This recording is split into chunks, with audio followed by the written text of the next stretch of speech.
হরিপদ একজন সাধারণ মানুষ। মানুষের বাড়ি কাজ করেই তার সংসার চলে। অতিবৃষ্টিতে তার সকল কাজ বন্ধ হওয়ায় সংসার চালাতেই সে হিমশিম খাচ্ছে। কি গো, ওখানে বসে বসে কি করছো? কি আর করব, কিছুই তো করার নেই, তাই বসে আছি। ঘরে কোনো বাজার নেই, সেই খবর কি আছে? এভাবে তো কোনো সংসার চালানো যায় না। আমি কি করব, কিছুই তো বুঝতে পারছি না। এই বৃষ্টি তো কোনোভাবে কমছেই না। যখন টাকা থাকে সব খরচ করে ফেলো। এত করে বলি আমার কাছে কিছু টাকা দাও, টাকা দাও, জমিয়ে রাখি, বিপদে কাজে লাগবে। তা তো তুমি কখনোই করো না। বাড়তি এমন টাকা থাকে নাকি কখনো আমার হাতে যে তোমার কাছে আমি জমা রাখবো? আজকে রান্নার মতো কিচ্ছু নেই।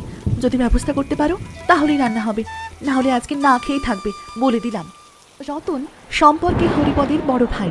হরিপদের তুলনায় বিত্তশীল হওয়ায় তার বড্ড বেশি অহংকার।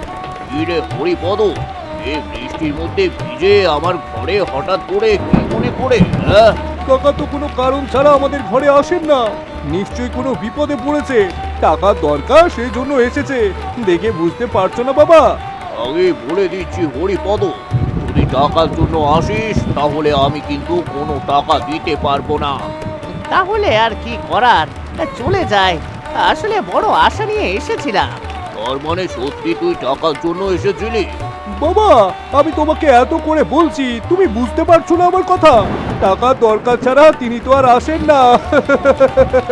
কি আর করা, যদি টাকার জন্য এসে থাকিস তাহলে চলে যায় এখান থেকে, আমি টাকা দিতে পারবো না।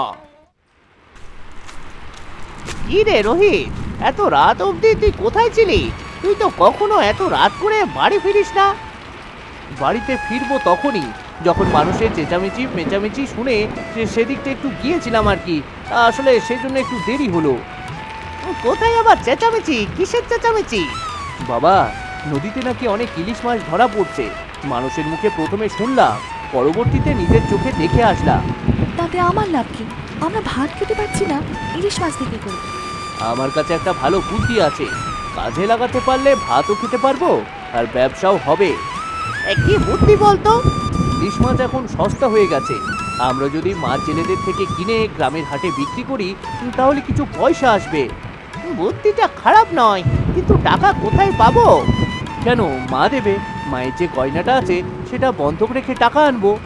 আমি না খেয়ে আছি, তারপরেও আমার এই মায়ের স্মৃতি বিক্রি করিনি। তোরা কি না এটা নিতে চাস? মা, তুমি আমাদের উপরে ভরসা রাখো মা। একবার ব্যবসাটা দাঁড় করাতে দাও, দেখবে আবার তোমার গহনা আমি ফিরিয়ে নেব। দিয়ে দাও, দিয়ে দাও, ছেলে যেহেতু বলছে তাই দিয়ে দাও। ছেলের কথাই দিচ্ছি, তোমার কথাই জীবনেও দিতাম না। এতদিনে তুই তো একটা ভালো বুদ্ধি দিয়েছিস রোহিত। অনেক টাকার মাছ তো বিক্রি করে দিলাম। বাবা, আমরা খুব সামান্য লাভ করব, দেখবে অনেক মাছ বিক্রি হবে, এতে করে জেলেদেরও ভালো। না, আজকে ভালো মাছ বিক্রি করেছি, তার উপরে ভালো লাভ হয়েছে। প্রায় সব মাছ বিক্রি হয়ে গেছে, দুটো মাত্র মাছ আছে। এই দুটো কি করবি? নাকি বাড়িতে নিয়ে যাবি? না না, এত তাড়াতাড়ি নিজেরা মাছ নিয়ে গেলে বেশি লাভ হবে না। যখন বসেছি বিক্রি না করে তখন না নিয়ে যাব, বুঝতে পেরেছো?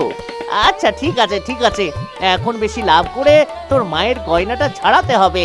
তুমি কোনো চিন্তা করো না বাবা, উপরওয়ালা আমাদের সাথে আছে। ইরে বিক্রম, তোকে এমন দেখাচ্ছে কেন? কিছু হয়েছে নাকি? অনেক কিছু গ্রামে হয়ে যাচ্ছে, আমরা জানি না বাবা। কি এমন হয়েছে আমরা জানি না, বল তো শুনি। হ্যাঁ, ছোট কাকা ও তার ছেলে রোহিত দুজনে ব্যবসা শুরু করেছে। গ্রামের হাটে বসে আছে, মাছ বিক্রি করছে, ইলিশ মাছ। ভালো লাভ হচ্ছে, সবাই তা বলা বলি করছে। এসব তুই কি বলছিস? হরিপদ কিনা ব্যবসা করছে, তা টাকা পেয়েছে কোথায়? হ্যাঁ, সেটা তো আমি জানি না, নিশ্চয়ই কোথাও থেকে হয়তো পেয়েছে, ভালো লাভ করছে জানো। না না, এটা তো হতে দেওয়া যায় না, কিছুতে এটা হতে দেওয়া যাবে না। কিছু একটা করতে হবে বাবা, কিছু একটা করতে হবে আমাদেরকে, বুঝেছো বাবা? তুই কোনো চিন্তা করিস না, আমার মাথায় একটা ভালো বুদ্ধি এসেছে। শুধু দেখ আমি কি করি। দেখো গিন্নি, দেখো কত টাকা, এই দেখো। এখানে তো সব লাভের টাকা নয়, অবশ্যই আমাদের মূলধন রয়েছে। আরে তাতে কি হয়েছে, আমরা যে একটা ভালো ব্যবসা করছি, মোটামুটি ভালোই লাভ হচ্ছে। তা আমার স্বর্ণের গহনা কোথায়? সেটা ফিরিয়ে আনবে না? কি রে রোহিত, কোথায় সেই গয়না, বের কর। তোমাদের এত লাভ হচ্ছে, এত অল্প দিনে গয়না ফিরিয়ে দিলে যে। উপরওয়ালা আমাদের মুখ তুলে চেয়েছেন, তুমি শুধু দেখো আস্তে আস্তে আমরা আরো কত উন্নতি করি। যাও যাও, তোমরা বাপ বেটা হাত মুখ ধুয়ে আসো, আমি তোমাদেরকে এখনই খাবার দিচ্ছি। আর হ্যাঁ, এই টাকাগুলো তোমার কাছে রাখো, আমরা হাত মুখ ধুয়ে আসছি, কেমন? আরে কি হয়েছে রোহিত, আজকে মাছ না কিনে বাড়ি আসলি যে খালি হাতে? কোনো মাছ কিনতে পারলাম না, সব মাছ বড় কাকা কিনে নিয়েছে। বড় কাকা কিনে নিয়েছে মানে? তিনি আমাদের থেকে বেশি টাকা দিয়ে সকল মাছ কিনেছেন, তিনি নাকি ব্যবসা করবেন। এটা কোনো কথা হলো? সেই জন্য তুই অল্প মাছ কিনবি না? আরে বাবা, আমি কিভাবে কিনবো? জেলেরা যেখানে ভালো দাম পাবে সেখানেই তো বিক্রি করবে। না না, এভাবে বসে থাকতেও চলবে না, এখনই গিয়ে জিজ্ঞেস করতে হবে। চল চল, আমার সাথে চল দেখি। এটা কিন্তু তুমি আমার সাথে অন্যায় করছো দাদা। আমি আবার কি অন্যায় করলাম তোর সাথে? আমি একটা ব্যবসা শুরু করেছি, তুমি এখন আমাকে কোনো মাছ কিনতে দিচ্ছ না, সব মাছ বেশি দামে কিনে এখন আবার বেশি দামে বিক্রি করছো। বাজারে কারো কাছে মাছ নেই, আমি একাই বিক্রি করছি, কি রকম লাভ করব সেটা আমার ইচ্ছে, বুঝেছিস? এটা কিন্তু অন্যায় হচ্ছে দাদা, এটা অন্যায়। তোর যদি বেশি টাকা থাকে তাহলে তুই কিনে নে। উপরওয়ালা সইবেন না এই অন্যায়, তুমি দেখে নিও দাদা, উপরওয়ালা এই সইবেন না, এটা এই অন্যায় উপরওয়ালা সইবেন না। যত এখন আমার ব্যবসায় সময় মাছ বিক্রি করব, এখানে এসে তর্ক করিস না, যা যা, চলে যা এখান থেকে, চলে যা। কাকার মুখটা একেবারে দেখার মতো ছিল, বলো বাবা। কালকে থেকে সকল মাছ কিনে নিবি, অন্য কেউ মাছ কিনতে না পারলে আমরা কিছুটা বেশি দামে মাছ কিনতে পারবো, বুঝেছিস? আচ্ছা আচ্ছা, ঠিক আছে বাবা, ঠিক আছে। আরে কি রে রোহিত, তুই এভাবে মন খারাপ করে বসে আছিস যে? কি করব বাবা, কিছু তো বুঝতে পারছি না। তুই কালকে থেকে এক কাজ করবি, ভোরবেলা ঘাটে যাবি, মাছের দাম বাড়িয়ে দিবি, কিন্তু কিনবি না, তোর কাকা যেন বেশি দামে কিনে নেয়, বুঝেছিস? এটা তুমি কি বলছো বাবা, এতে কি লাভ হবে? সেটা নিয়ে তোকে চিন্তা করতে হবে না, আমি যেটা বলছি তুই শুধু সেটা কর, বুঝেছিস? আমি তো কিছুই বুঝতে পারলাম না বাবা, একটু বুঝিয়ে বলো না। আমার তোকে কিছু বুঝিয়ে বলতে হবে না, সময় হলে তুই নিজেই বুঝতে পারবি। এখন যেটা বলেছি সেটা কর, আর কোনো প্রশ্ন করিস না। আচ্ছা আচ্ছা, ঠিক আছে বাবা, ঠিক আছে, তুমি যেটা বলছো সেটাই করবো তাহলে। এখন কি হবে বাবা? একে তো গতকালকে প্রচন্ড ঝড় বৃষ্টি হয়েছে, দ্বিতীয়ত আমাদের মাছের দাম বেশি, কেউ কিনছে না। আমি কি করব সেটা তো নিজেই তো বুঝতে পারছি না, মানুষের থেকে ধার এনে বেশি করে মাছ কিনেছি, বাজারে যেগুলো এনেছি সেগুলোই বিক্রি হচ্ছে না, কোনো মানুষ নেই, বাড়ির মাছের কি হবে? আমি যে নিঃস্ব হয়ে গেলাম রে, নিঃস্ব হয়ে গেলাম, আমার সব কিছুতে শেষ হয়ে গেল রে, সব কিছু শেষ হয়ে গেল। এত বড় লোকসান কিভাবে সামাল দেবে বাবা? হরিপদ আমার ছোট ভাই, ওর সাথে হিংসে করেছি, সেই জন্যই উপরওয়ালা হয়তো এভাবে শাস্তি দিলেন। ছোট কাকার সাথে আমাদের এমনটা করা উচিত হয়নি বাবা, আমি এখন বুঝতে পারছি। এখন আর ভেবে কি হবে, আমি তো নিঃস্ব হয়ে গেলাম রে, নিঃস্ব হয়ে গেলাম। চলো চলো, ছোট কাকার কাছে গিয়ে ক্ষমা চাই বাবা, এটা অবশ্যই আমাদের করা উচিত।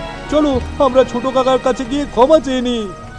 চল চল চল বাবা, চল, হ্যাঁ হ্যাঁ ঠিক বলেছিস, চল চল। কি রে রোহিত, আজকে তোকে এমন দেখাচ্ছে কেন? বাবা, তোমার মাথায় যে আমার চাইতে এত বুদ্ধি আছে সেটা আমি বুঝিনি। আমি কিন্তু তোর বাপ, সেটা ভুলে গেছিলি বুঝি?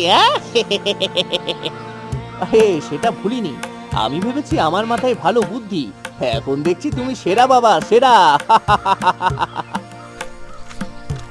কি দাদা, তুমি তো কখনো ভুলেও আমার বাড়িতে আসো না, তা আজকে কি মনে করে? হ্যাঁ, তুই আর আমাকে লজ্জা দিস না ভাই, আমি তোর সাথে অন্যায় করেছি, উপরওয়ালা সেই শাস্তি আমাকে দিয়েছে। তোমার এত কিছু আছে, তাও আমাকে হিংসে করো কেন দাদা? আমি আর কখনো এমনটা করবো না রে, আমি আর কখনো এমন করবো না। তুমি যদি বলতে আয় আমরা দুই ভাই মিলে একসাথে ব্যবসা করি, তাহলেই তো হতো, বলো দাদা।